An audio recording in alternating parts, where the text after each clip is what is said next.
नमस्कार दोस्तों, आज जो मैं आपको कहानी सुनाने जा रहा हूँ उसका शीर्षक है चालाक बकरी। दोस्तों, एक बकरी का छोटा सा बच्चा जंगल में घास चरने चला जाता है। तभी वहाँ पर बहुत सारे शियार आके उसे घेर लेते हैं। तभी बकरी की माँ आकर अपने दिमाग से काम लेकर उन शियारों से कहती है कि अगर तुमने मेरा शिकार कर लिया तो तुम्हारे साथ अच्छा नहीं होगा। तो सारे के सारे शियार हंसने लगते हैं। तब बकरी कहती है, ज़्यादा हंसो मत, अगर तुमने मेरा शिकार कर लिया तो महाराज जी तुम्हें छोड़ेंगे नहीं।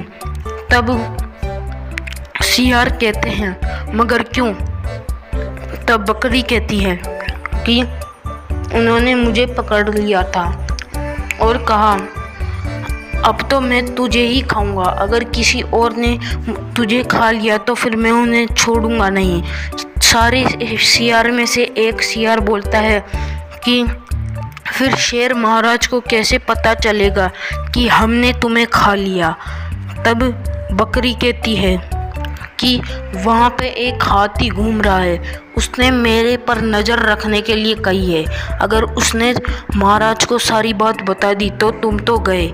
तब शियार वहाँ से भाग जाते हैं और बकरी का बच्चा खुश हो जाता है। फिर वे दोनों गांव जाने के लिए निकल जाते हैं और तभी उन्हें सामने शेर दिखाई देता है। और तब बकरी फिर से अपने दिमाग से काम लेकर उससे बोलती है, शेर से बोलती है कि महाराज जी आप मुझे नहीं खा सकते।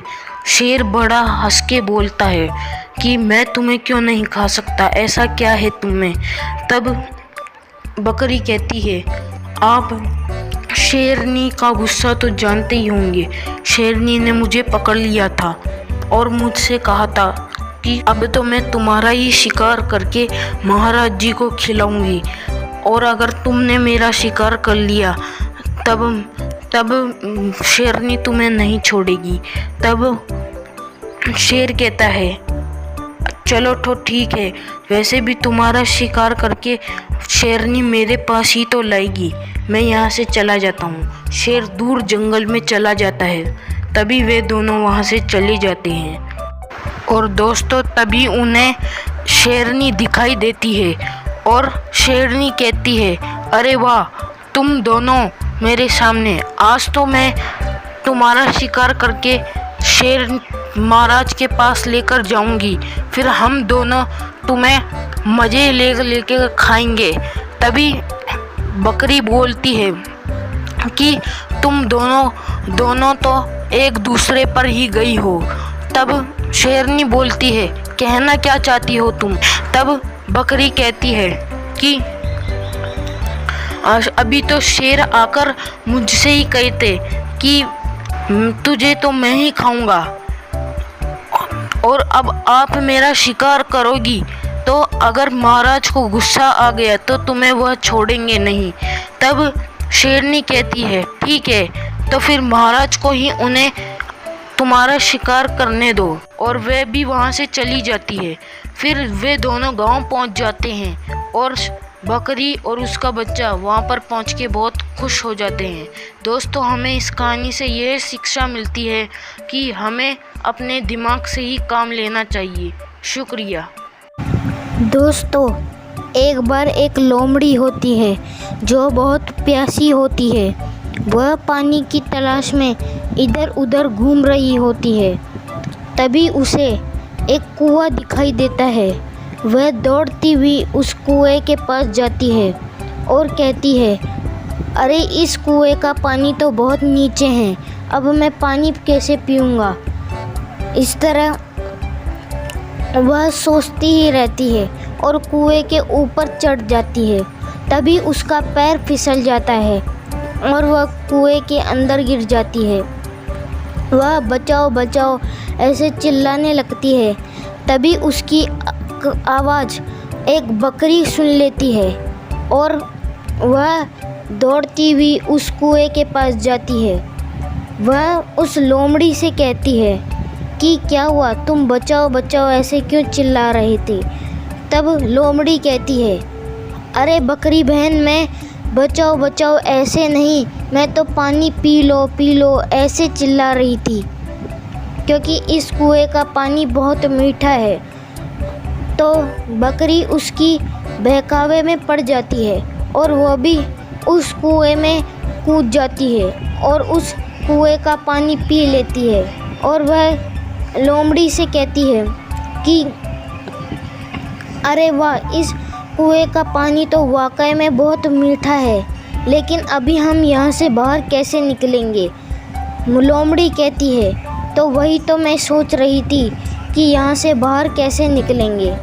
वे दोनों कुछ देर तक ऐसे ही सोचती रहती है। तभी लोमड़ी को एक तरकीब सूझती है।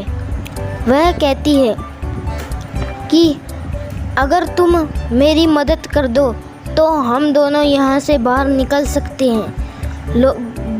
बकरी कहती है कि ठीक है, मैं तुम्हारी मदद करूँगी, लेकिन मुझे क्या करना होगा जिससे हम इस कुएं से बाहर निकल सके? लोमड़ी कहती है, अगर तुम नीचे झुक जाओ तब मैं तुम पे से चढ़ के इस कुएं से बाहर निकल जाऊंगी। तब वह बकरी नीचे झुक जाती है और लोमड़ी उस बकरी के पीठ पर चढ़ के वहाँ उस कुएं से बाहर निकल जाती है। फिर लोमड़ी बहुत खुश हो जाती है और मुस्कुराने लगती है। तभी बकरी कहती है कि दोस्त, तुम तो निकल गई, लेकिन अब मुझे कौन निकालेगा? मैं भी तो यहाँ पर फंसी हूँ, मुझे भी निकालो, मेरा भी कोई तरकीब सूझो। तब लोमड़ी कहती है कि मैंने तो खुद की तरकीब सोचकर अपने आप को निकाला था, अब तुम खुद सोच लो कि इस कुएं से बाहर कैसे निकलना है। लोमड़ी वहाँ से चली जाती है और बकरी खुद बचाओ बचाओ ऐसे चिल्लाने लगती है। दोस्तों, हमें इस कहानी से यह सीख मिलती है कि हमें कभी भी किसी के बहकावे में नहीं आना चाहिए। धन्यवाद। दोस्तों, अगर आपको ये कहानी थोड़ी सी भी पसंद आई हो तो इस वीडियो को लाइक करें, मेरे चैनल को सब्सक्राइब करें और अच्छा कमेंट भी करें। धन्यवाद।